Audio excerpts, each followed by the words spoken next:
like get comfortable with the name. Yeah, like you're going to the public, so you know, get comfortable.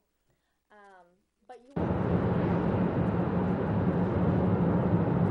Good morning. Another beautiful day. 19 degrees out. We're gonna go visit with some veterans this morning and have breakfast with them. Morning. You? Hi, I've been waiting to meet you. Oh, cool. What's your name? Athena. Good morning. How are you? Ladies and gentlemen, come together. Nancy Brennan. I'm with that guy. I love it. Love the link. Good morning. Not only are the leaders of our country not recognizing the dangerous crisis that we are facing, they are adding fuel to that fire that's pushing us ever closer to that point of nuclear war. A lot of us grew up under that nightmare. Remember when I was a kid, nuclear war. I don't remember the Cuban Missile Crisis. I remember duck and cover. Right. In Hawaii a year ago, we had an alert that went out to every single phone in the state that said, missile incoming, seek shelter immediately. This is not a drill. I don't think we should have been in Iraq at all in the first place. No. None of these problems would exist if we weren't there. That's right. You have curiosity on behalf of your constituents, and you're willing to take big risks. Gave me in my bag. Oh, you do? Goes everywhere I go.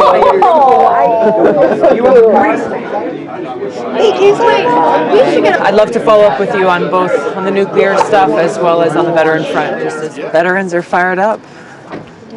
Thank you for inviting me to come and join you today. Thank you so much for coming to our little town. Yeah, it's great to be here.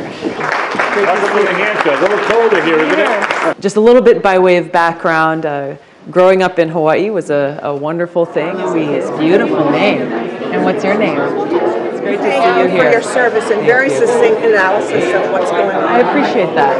This is an honor. Thank you very much. The world needs you. Thank you.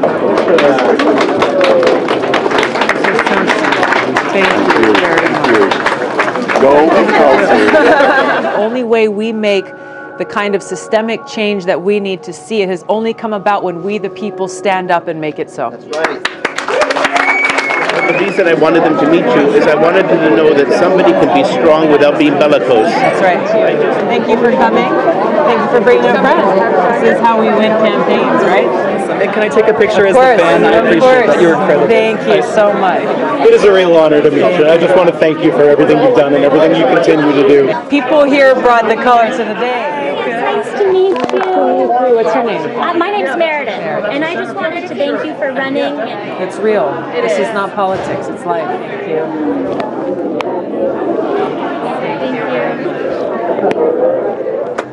Packed the house. They had to unfortunately turn people away at the door because of the fire code, and so it was great.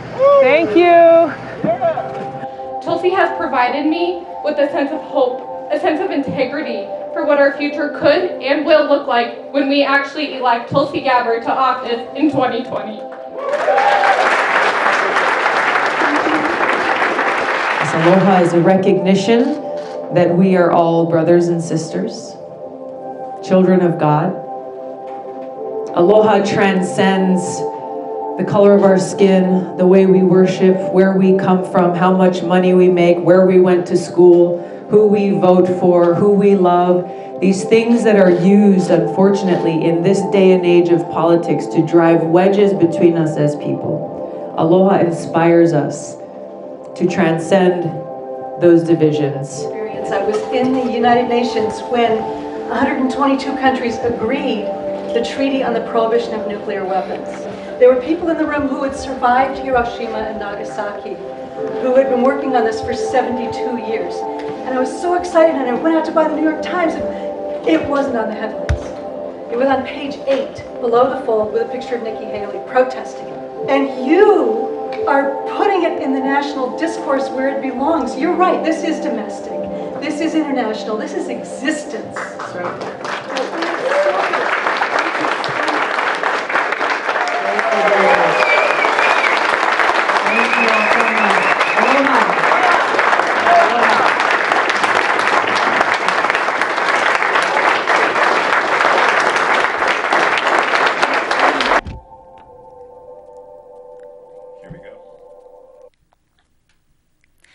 Hello, Manchester. My name is Nikki Casey, and I am substituting John Hopwood on his show today. And he was kind enough to give me and my co-host a platform to talk about the issues that we find very important for New Hampshire and the country, and issues that we can see that will go abroad. So I would like to introduce my co-host today, David Helfrich. Good evening. It's great to be here. Nikki, good to see you. Good to see you.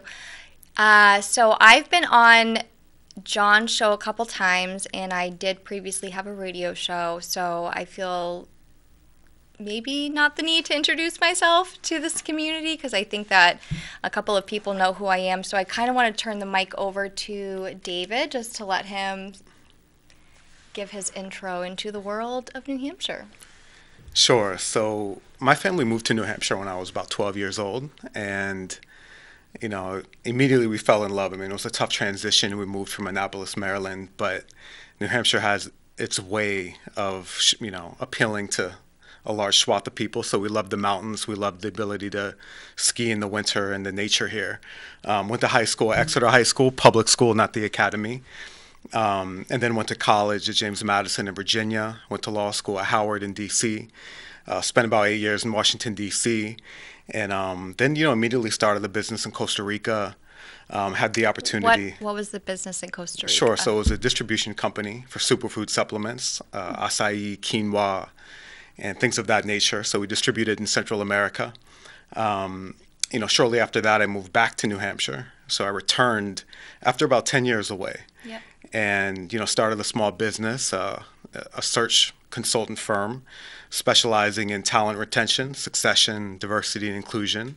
Yeah. And we serve a number of law firms, global organizations, nonprofits, universities, and really enjoyed doing that. And of course, became active in politics. I've been active in politics since I was in high school. So it was only natural for me to come back to New Hampshire and get engaged. Yeah. And here we are. So I think the first time I met you, actually I know the first time I met you was at a brand new Congress meeting in Manchester. Yes. And it was, I think at that point Bernie had lost the election to Hillary. And, the grassroots community was trying to find a way to get organized. And so I think what happened throughout the country was people had this energy and they wanted to put it behind something that they believed in. So a lot of different organizations were created and grassroots movements outside of the Bernie community, and that's when we had met, and we have known each other ever since, and I think that was 2 or 3 years ago. Correct, 2016. And yeah. And then, fortunately for me, I became chapter president in a brand new Congress and got a chance to work on the grassroots throughout New Hampshire for them. And that was a tremendous experience. But yes, I think that was the moment where a lot of people met, a lot of people who were feeling frustrated after 2016, but at the same time engaged and energized at what, they saw the potential would be for the future. Yeah. So that was correct. And what was the name of that bar in Manchester? John Stark. Oh, yeah, it's literally right down the street. Right. I don't remember the name of it. Exactly. So shout out to brand new Congress. Yeah. So from there, we just kind of stayed connected and had very similar core belief systems on really specific things, whether that was Medicaid for all. I want to say education paid by tax dollars, because I don't believe in the word free, because I think that creates a lot of issues. And so, in just the way that the United States intervenes in other countries. And then one of the people that we both agreed on that we appreciated her tactics was Tulsi Gabbard. And you were much more enthusiastic about her than I was. But what I appreciated was she was the co-chair of the Democratic Party, and she saw what the DNC was doing to Bernie Sanders, and she stepped down and called them out on it, and then she backed Bernie. And then she's been, I think she's been a trailblazer since she was a very young girl. and she's got a really good record. She was, I believe, one of the youngest state representatives at 21 at that time. And then she served in the National Guard. She went on active duty. She came back. I believe she ran a nonprofit, and then she went on to be Congresswoman Tulsi Gabbard. And now she's running for president. So, but there's a lot of controversy around her, and I know that I've sat with her one-on-one, and I know you have, and there's slander against her, and I think that's what happens when someone goes against a political party that doesn't go with the grain and fights for what they believe in, and then we create this thing within the mainstream media, this narrative that doesn't fit in the box that they want, which is why I think in 2016, Bernie fought the fight that he did because he didn't fit in this narrative. And the DNC had already picked Hillary Clinton. And so I think Tulsi's kind of in the same place today. So I just kind of want to get your opinion on what you think about that. You know, it's funny because in 2016, when she was the vice chair of the DNC, the Democratic Party had no problems with her then, right? She clearly was a rising star. They wanted to nurture her career. They wouldn't have given her that prestigious, position if they didn't believe in her. But when she broke ties and decided to endorse Bernie and really call out the inequitable adjudication of the primary, it rubbed people the wrong way because, as you pointed out, the DNC really decided for us all that Hillary Clinton was going to be the nominee. Yeah. They didn't expect Bernie to mount such a viable challenge. I believe he won. I mean, he won a tremendous amount of states, 22 states, and then the primary was very competitive throughout. But despite that, he had no chance, right? The superdelegates were clearly behind Hillary. And actually, in New Hampshire, Bernie had a huge victory. 60%. Correct, but that was not reflected in the superdelegate count. In fact, Hillary and Bernie left the state with the same amount of delegates because of the superdelegates, which all casted their vote for Clinton. So, when Tulsi did that, she was actually threatened at that time. Her career was threatened. They were saying they were going to primary her in Hawaii, and here they are ready to primary her in Hawaii. Yep. But it's beyond that. It's, her foreign policy views. She challenges the foreign policy establishment, the military-industrial complex, in a way that is incredibly brave and courageous. But I think a lot of people forget she's a two-tour veteran, so she has a very intimate view of war. She knows the cost of war firsthand. And to speak out as bravely and strongly as she has against our regime change wars has put a target on her from the establishment, including the establishment within the Democratic Party. Yeah. So I think that because of those reasons, they still haven't gotten over 2016. They smear her based on the fact that she's met with Assad without ever really having a substantive conversation about what that really means. Yeah. So, as soon as she announced, for example, there were 10 to 20 think pieces immediately in queue, ready to just go out and disseminate. And they were all opinion pieces. They were, and they're hit pieces, essentially, and they were not fair, they were not objective. Yeah.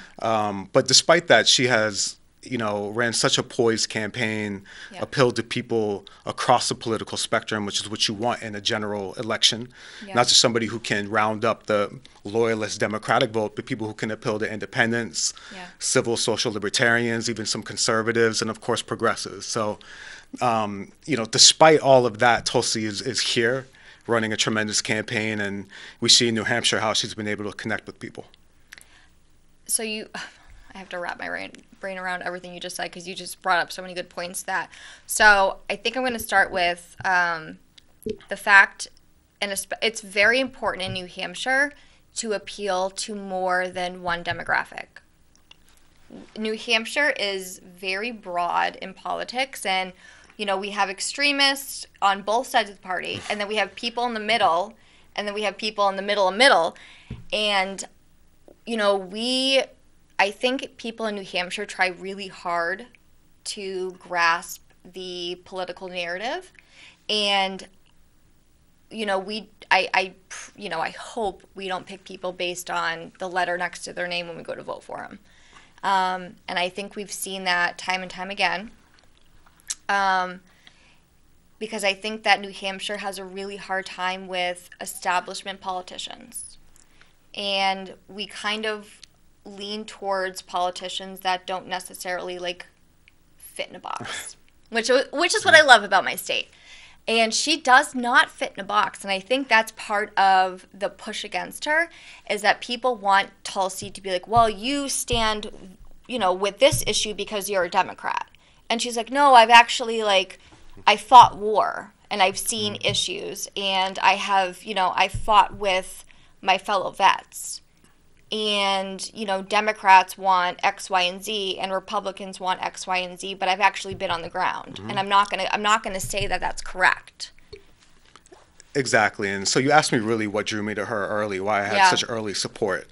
And if you remember, the reason why she endorsed Bernie was because of his judgment on foreign policy. Yeah. And that's what's interesting here. Everyone was citing Hillary as, she's such a great mind when it comes to foreign policy. But in effect, she really has adopted the same old neocon foreign policy that has been disastrous and has produced horrendous results. So, the fact that she cited that, and why did she cite that? Because Bernie voted against the Iraq War and was actually prophetic in terms of, unfortunately, prophetic in terms of what would manifest in Iraq if we did intervene and we did actually launch that invasion, which was an illegal war, which was based on a lie. Mm-hmm.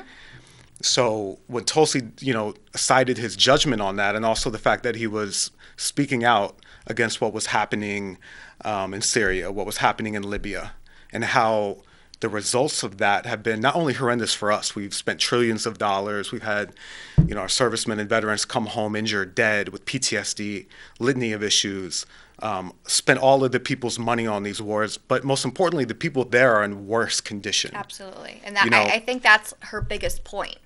Yes. Is that we go there, we overthrow a dictator with a narrative that we're given through our media. And I have big issues with our media and what they feed us for information. But she went to Syria on her own to see what was going on. And she's been, she's done 2 tours as a soldier, and she comes back and statistically, she can give us statistics on information that it is not better to go into these places, overthrow them, and then send our, Halliburton in there and make billions of dollars to make, quote unquote, these places better. But we actually create harm and more devastation. Correct. And again, it's not about, people always want to say she's pro-Assad, which really isn't the case. She has been very critical of Assad. What she's saying is, for us to come in there, oust Assad, and then create a vacuum for which extremist groups can exploit, we have to remember Al-Qaeda, ISIS, Al-Nusra, all these groups are there. Yeah. And they're just waiting to take advantage of the vacuum that will be created. And we are actually directly and indirectly supporting some of these groups via proxy. And it's a very complicated subject that most people don't want to get into. They just want to simplify it and trivialize the discussion and say, she's pro-Assad, which is not even the case. But let's look at a couple things. First, Saddam Hussein was a horrible person as well. Mm-hmm. But there was relative stability in Iraq when he was there, and he was in charge. Yep. We ousted him, and utter chaos ensued. ISIS took over. So we haven't learned from those lessons. We ousted Gaddafi in Libya. Yeah. Now you have open slave markets going on and immense poverty, and people are in horrible condition. Yeah. So we have those 2 examples to look at, which is why we should be skeptical of anybody who says, let's go in and take out Assad and act as if we're all gullible and going to believe that somehow we're going to have different results. Yeah. So nobody else is really talking about that with the strength and credibility that Tulsi is talking about it with. I think she's probably the only person running for president that actually has experience in this subject and proof. And she is living proof of what happens when you go into other countries. And then even when she wasn't a vet and she became a congresswoman, went to Syria on her own.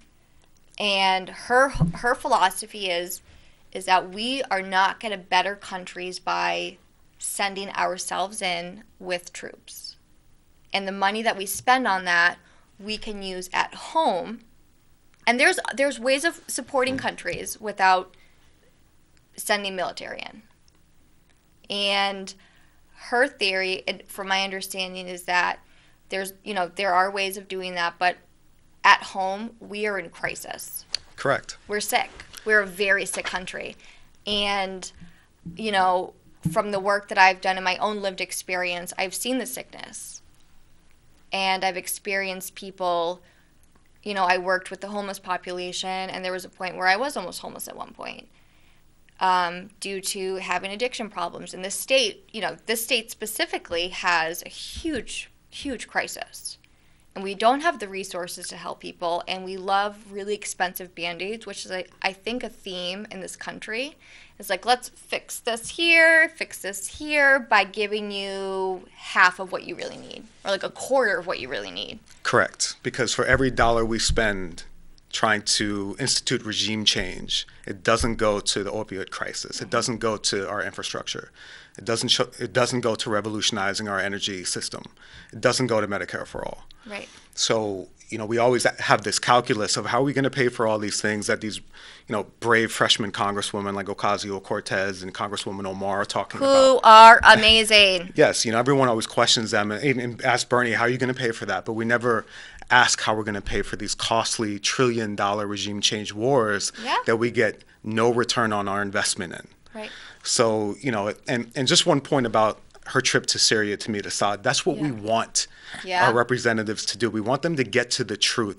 We desperately need truth tellers, not people who are just going to accept what the normative establishment idea is of the day to go along to get along. She put herself in harm's way on the ground in Syria to get to the truth and bring it back to the American people and say, this is what I experienced, this is what we need to know about what's going on in Syria. Yeah. So for anyone to try to act like we should not get to the truth of the matter and have people who are willing to go on the ground and, yes, speak with Assad, we need to open that dialogue, because if you don't have that dialogue, it pushes you closer towards military confrontation. Yeah.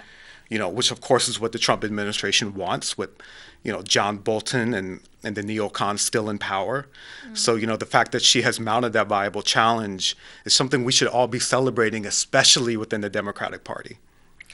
But I think, we can look at the Trump administration and say, you have a military complex, but I think it runs deep in both parties. For sure. And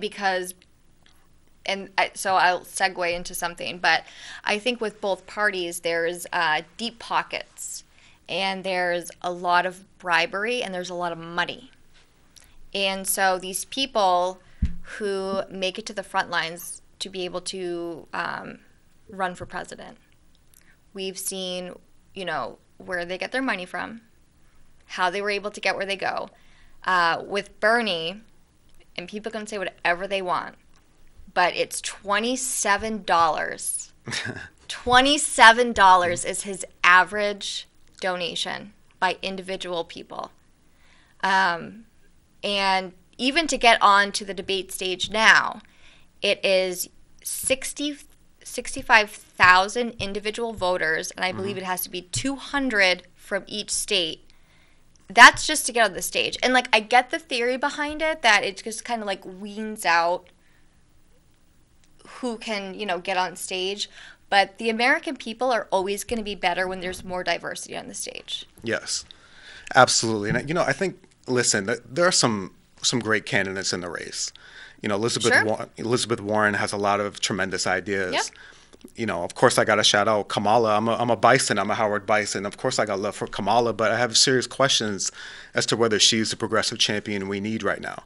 And let's be clear. I mean, if you look at Bernie Sanders, Tulsi Gabbard, Ocasio-Cortez, Congresswoman Omar, Ayanna Pressley, these are stars within the Democratic Party and should be regarded as stars within the infrastructure and the establishment. They should be celebrating these candidates and these politicians. Instead, they're trying to thwart their ascent. But what Bernie has done is he's transcended that because he has directly appealed to the people. So he has said they may have, all of the party infrastructure, all the special interest money, all the big money coming, from corporate donations, but what we have is the power of the people behind us. And those small grassroots donations and the millions of people who want to be involved in this campaign are actually overpowering the establishment that's trying to thwart him. Yeah. And that is really the only way we're going to see change. And we're going to actually see a tidal wave of succession change within the ranks of both parties, hopefully, to where we can actually have political party and a system that reflects the needs of the people. And I think he's been saying the same thing for a very long time. And he has actions to back it up. And he would, go before Congress before he was a senator, and then go before the Senate with these ideas. And everyone would, he would do a filibuster for hours and hours at a time, and nobody was in the room with him. And for whatever reason, people decided, oh my God, this makes sense to me. It just, we're hurting as a country. We're in a lot of pain. We're suffering. People are dying at a very epidemic rate. Our life expectancy is going down. People are having less children. People are without health care. CEOs' costs have gone up a couple 100%, why the average American, their wage has gone up like 5.7% since the 1970s. And we wonder why we're so angry. And so Bernie he had the same narrative for a really long time. And, people laughed at him, they criticized him, made fun of his hair, and I still do, and I just think he's so adorable. I do, I'm just absolutely in love with him. And he made the way for all of these young progressives.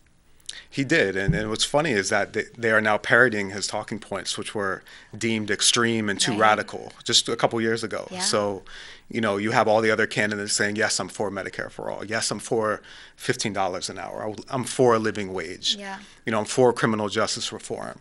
You have people now who are more conscious of foreign policy because Bernie was actually the one who trailblazed that within the 2016 primary. Yeah.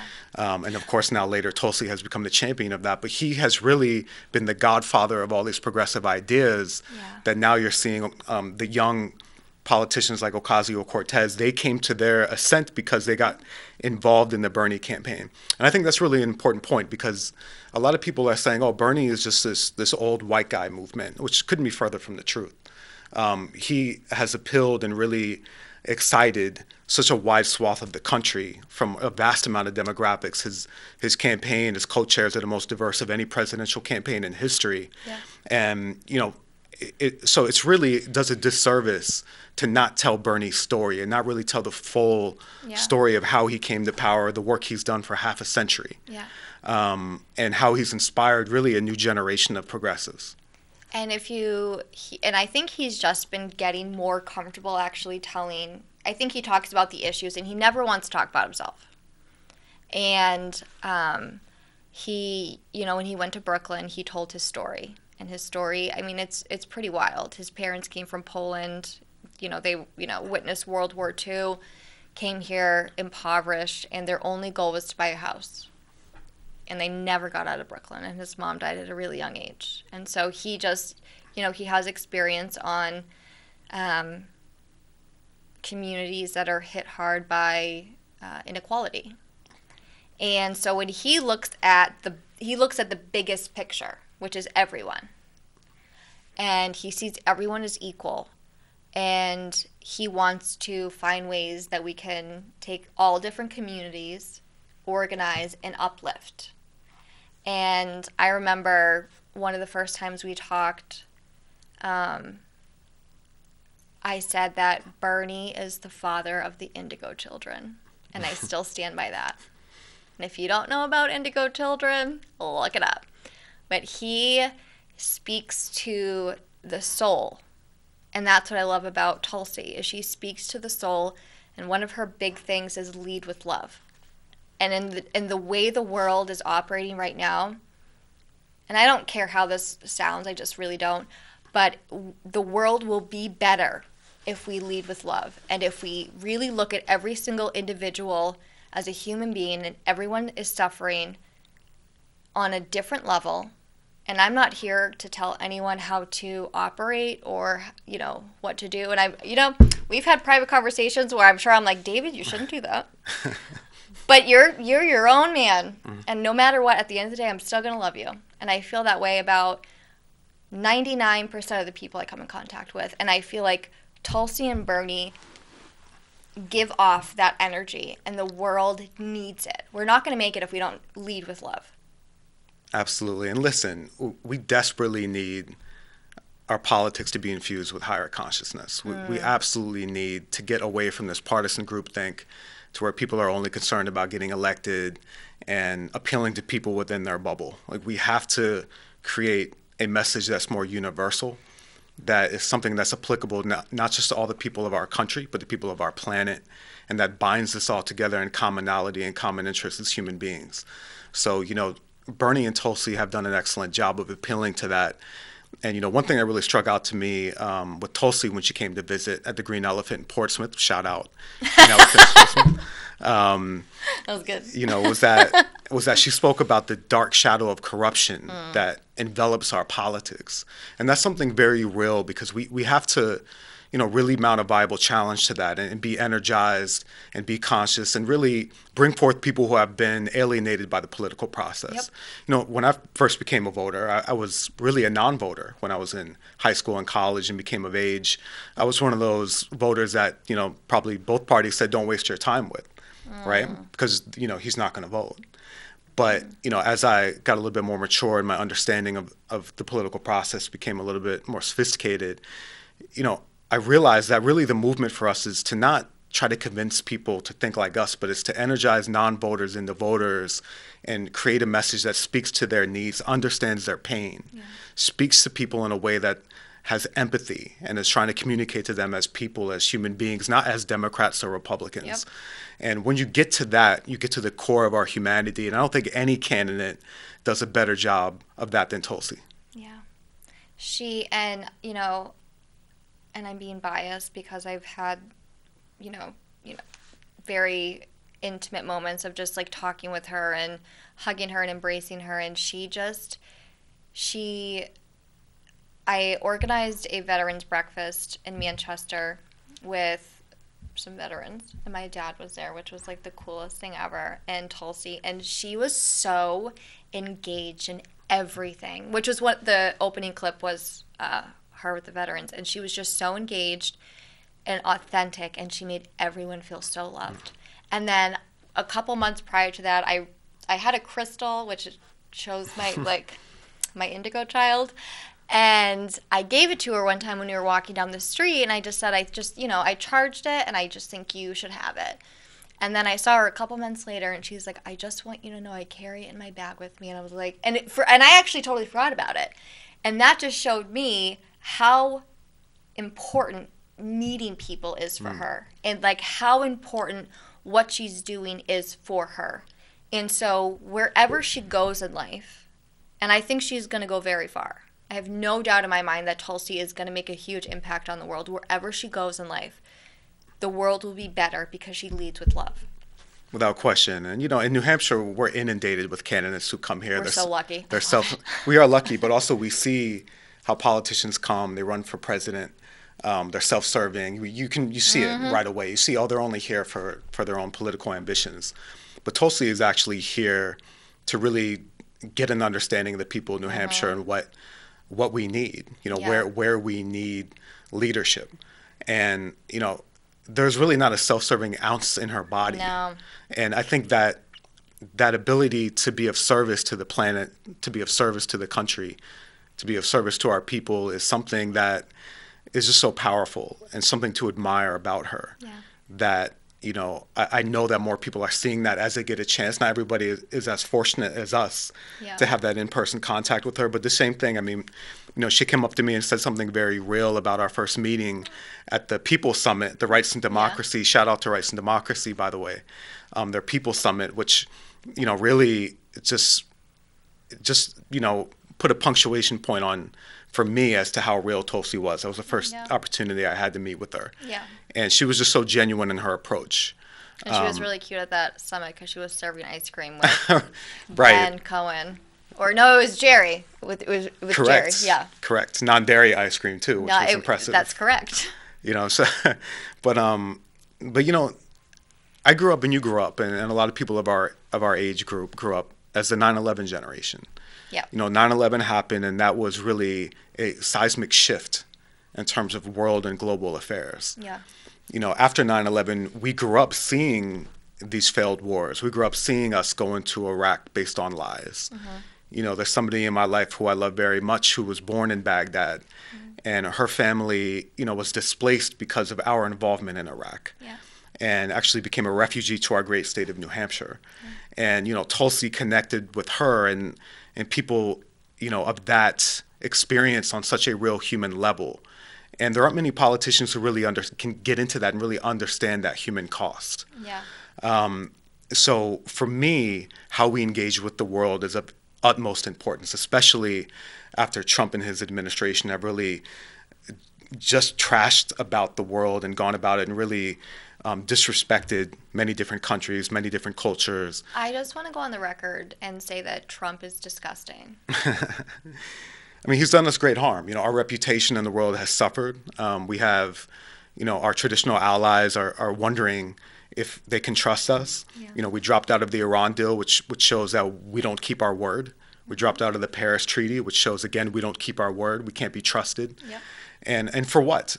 All for special interest groups, for more war. Yeah. And, for, you know, for objectives that do not benefit the people in this country or the planet. Yeah. And, you know, that has to come to an end. And that's why we need to really be conscious and scrutinize, you know, heavily candidates who come to us and say, these are my ideas. If they don't have a clear view on these issues, then how can we support them?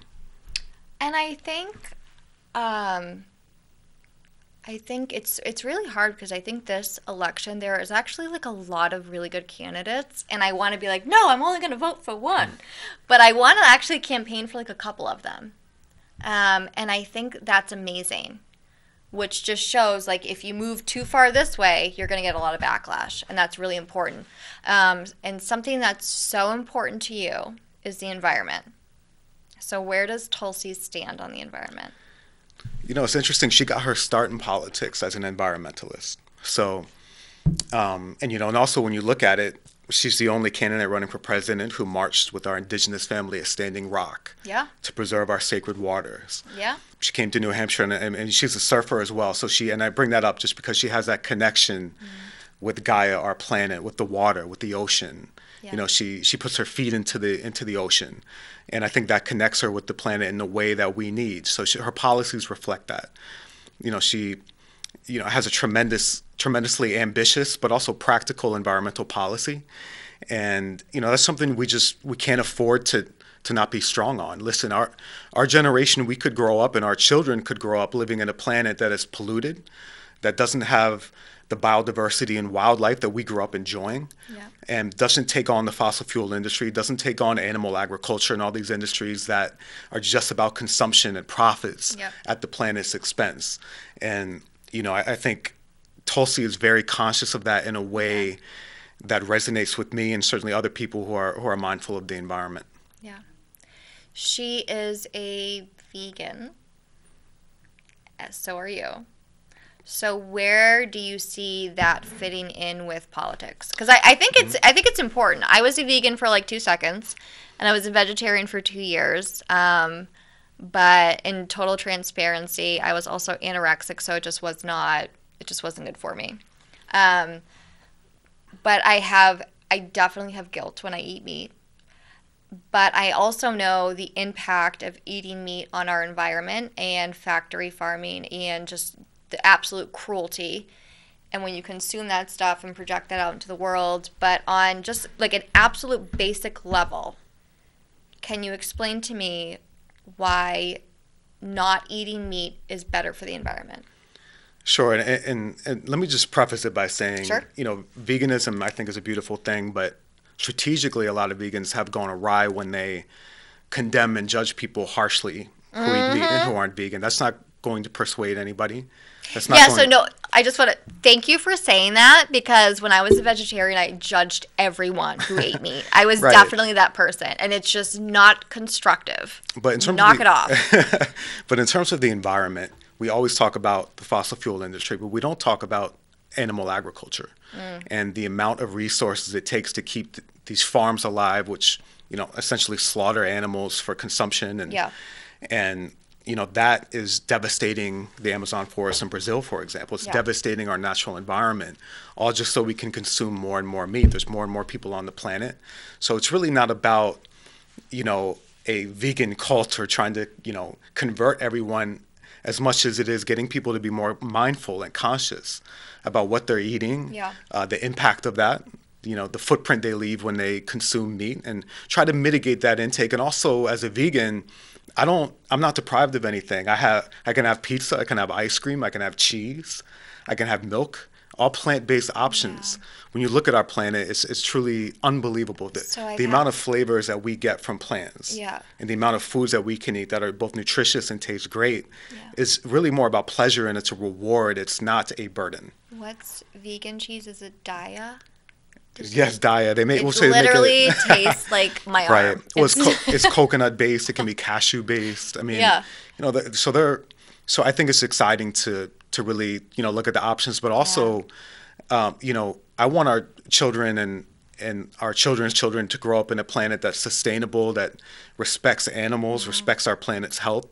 And we can't do that if we continue on this course. No, I mean, we're just not going to make it. It's just not sustainable what we're doing and the way we've been living for, I mean, it's been going on. The way we've been really living, especially with, you know, the amount of cars on the road, with the technology we use, with the way we're consuming meat, with the way that, you know, we throw away plastic bottles, we're just not going to make it. No, we're not. And, you know, I wanted to say something about that. We can do a lot of things locally, though. In Portsmouth, Joshua Denton is a local, I believe he's on the Portsmouth Council, and he introduced an idea to ban plastic bags in Portsmouth.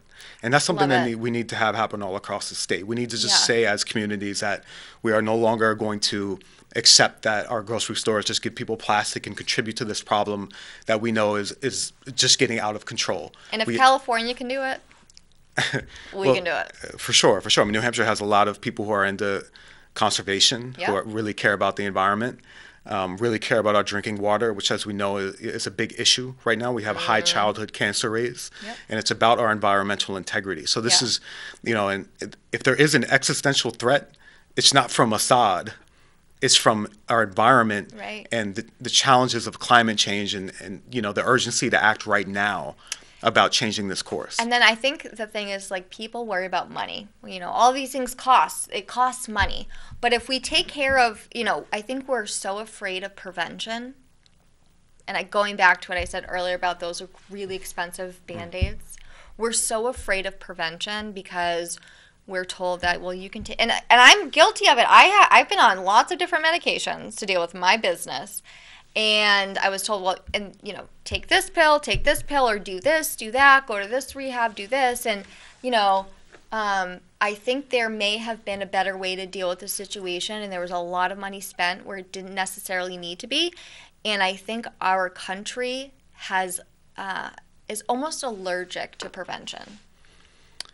Definitely, and I think we just have a lack of original ideas and critical thinking, too, from our leaders. Oh, I like that.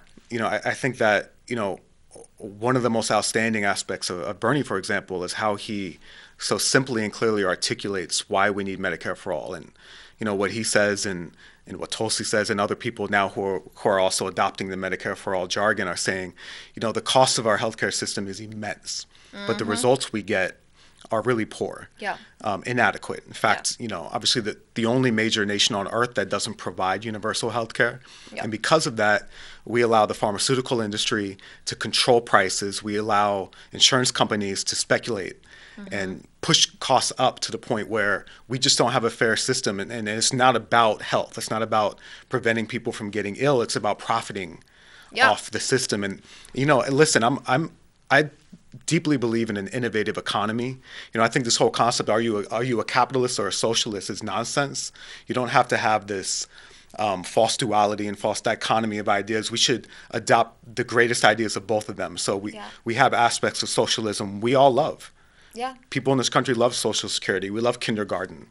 We do love, and we should love kindergarten. Right. But we also love aspects of capitalism. We love the innovation of our free market. Look, we love what's, think about what's going on with tech companies and how we all benefit from it. So, we have now Tesla's trying to create the Tesla loop to go to DC to New York in an hour. We want to encourage that innovation. Yeah. But we can't do it in a way where you have billionaires running the show while so many people are in poverty and so many people are struggling. Mm-hmm. So, Bernie has really articulated that in a way that resonates with people, and absolutely, we have to have that.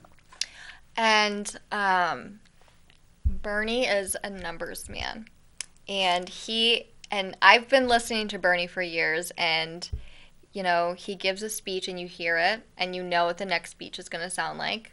And then but I think there is a science behind it. Sorry, I think I have something in my eye. That he says, he repeats himself. This is the facts, this is the facts. And now people are repeating what Bernie has been repeating for 30 years because he has stuck to his agenda. And there's a genius behind that. And so I think we can have, and I really appreciate what you just said, that, we can have the best of both worlds, but we will never have a healthy capitalist society if we keep operating the way that we are, where all this money is being funneled. And there is no, we have this theory of trickle-down effect. It does not exist. Correct. Our engine, which is the middle class, is dying. Mm. And I am a child from the middle class, and I've seen my parents, really fight my dad just retired, my mom's going to be retiring soon, just to be comfortable from working for so long. And they're lucky that, they had jobs that they could do that. But there are people who, you go to a grocery store, who's bagging your groceries? Like a 75-year-old man. Right. It's either a 17-year-old or a 75-year-old man. Why is he still working? Right. Well, the measure of a great society is how it takes care of its poor, its elderly. Yep. And the vulnerable people in it. And we fail miserably at that. Mm-hmm. And, I'm glad you brought that up because, I moved around 5-6 times when I was a kid. My parents were middle class and we were looking for the best opportunity. And, I just saw how difficult it was to maneuver around that. And not everyone is given an opportunity to really thrive and be abundant in our society, and that's a real shame. I mean, when the top 10th of the 1% own more wealth than the bottom 90%, oh my God, you sound like Bernie that is an absolute travesty. Mm-hmm. There's no excuse for that, and that's why when people criticize Ocasio-Cortez for talking about the marginal tax rate, why should we have people who are earning billions and billions of dollars when we have so much poverty? Yeah. We all engage in this social contract when we are in a society together. And, if we don't take care of people on a base level, we won't have an abundant society. And I think people view her as an extremist. But I think what happens when you have starved your country of its basic needs and there's so much poverty, and then a billionaire becomes president, you're going to have these people coming out saying, no, we're going to tax you, we're going to fight for the new Green Deal, we're going to fight for Medicaid for all, for a living wage, not even just $15 an hour. And Bernie got the richest man in the entire world to pay his employees $15 an hour. And that's what happens when you go so far to one side and your country is so sick. And we're sick on a lot of different levels. And I love my country, and that's why I sit here and I do the things that I do because I really believe in the American dream. Yes. I believe in my country. I love my country. I really do. I really love my country. But when I see people like Trump become president and do what he's doing and just spew hatred and starve people of basic needs, and then you have these young people come out and these women of color, and they scare older white men, and I love it. And that's exactly the revolution we need. I think it's funny because when they characterize Bernie or Tulsi or Alexandria as extreme, they're really moderate in terms of when you look at where Europeans are at and their policies, just on basic social programs. I mean, these are not extreme. We want people to be educated, healthy, and we want them to have clean food and water. Yeah. Oh my God, that's so radical and extreme, right? What we have now is extremism. We have an administration that is fomenting for war, that is pushing for war with Iran right now. We have an administration that is putting children against their parents, ripping them out and putting them in cages. We have an administration that is xenophobic, homophobic, racist, and does not represent the vast diversity of our country. That's extreme. Do you believe our president is a racist? Yes, I do. Me too. He's the worst. No, he is. He's horrible. I think he's actually an unabashed racist. I think that's, part of his appeal is that he tells it like it is, and then he speaks in a way to where some people feel like they can vent their frustrations through him. But what I would ask people is this: are you better off since Donald Trump's been president? He's a fraud. He was supposed to come in and help working class people. He knows nothing about what it means to be working class. He's a billionaire. He's an oligarch. He goes to Clinton weddings. He hangs out with Oprah. I mean, he hangs out with Putin and Netanyahu and MBS, and they create deals all over the country, all over the world, and just engage in an oligarchy, which is as corrupt on its face as you could get. It's almost a caricature of corruption. Yet this is the man, the billionaire class fraud, who tried to sell people Trump University and Trump steaks, and is now trying to sell you an administration which is making people worse off than they were before. I also feel like he doesn't even want to be our president. I don't feel he cares about the country. I don't think he's patriotic. And I think when he ran, and he also ran on being a racist, asking Obama for his birth certificate. Pure racism. Like, right. I mean, that's he ran on the idea of racism. People forget that his political start came with birtherism. Yeah. It came with saying, we need to see his birth certificate, and that is how he rose to fame within the Republican Party. And he was a registered Democrat for 20 years. He just wants power. He wants power. He is not a Republican. He is not a Democrat. What he is a con artist, a racist. And I think he actually is not patriotic. And I hear all of these comments where people are like, well, God, wanted Trump to be president. And a God, of my understanding, operates from peace and love. So I'm very confused by that. Right. Well, it's funny. Listen, a lot of the people who have grievances, it's understandable. People are hurting. They see that politicians in both parties have done them harm, have not come to their aid. Yeah. But let's be real here. We need to be critical. Look at the policies of what Bernie Sanders and Tulsi Gabbard, look at what they're promoting. Yeah. Look how those would benefit these people who have legitimate grievances. Yeah. Look how Donald Trump has conned them into thinking he would do something for them, but he hasn't. Yeah. So, we have to, as a people, as a nation, we have to come together and understand that, there are candidates who are running now who will be of great assistance to our country and our planet, or there's more of the same. And quite frankly, I don't know if we can really survive another 4 years of Donald Trump. No, I don't think our country can, and I don't think the world can. And part of how we got here has nothing to do with Donald Trump. It's the way we've been living, and it's the two-party system. And we, at some point, have been so conditioned to this idea that we have to, vote this way or this way. And we have to buy this phone, and we have to do this, and wear this, and for women, don't even get me started on that. And this all happened before him, but he has just he is the product of what we've been fed for so long, and this is literally do or die. This is it. So, any last thoughts? We have a couple moments left. The last thoughts are, first of all, I'm thankful to be here. I'm thankful to be in New Hampshire where we get a chance to interact with these politicians. And I'm thankful to the people, who are here, who are engaged, and more people are getting involved in the political process. I think that's encouraging. A lot of people speak about doom and gloom. I'm very optimistic about where the future of our country is going and the future of our planet. But we must have succession planning.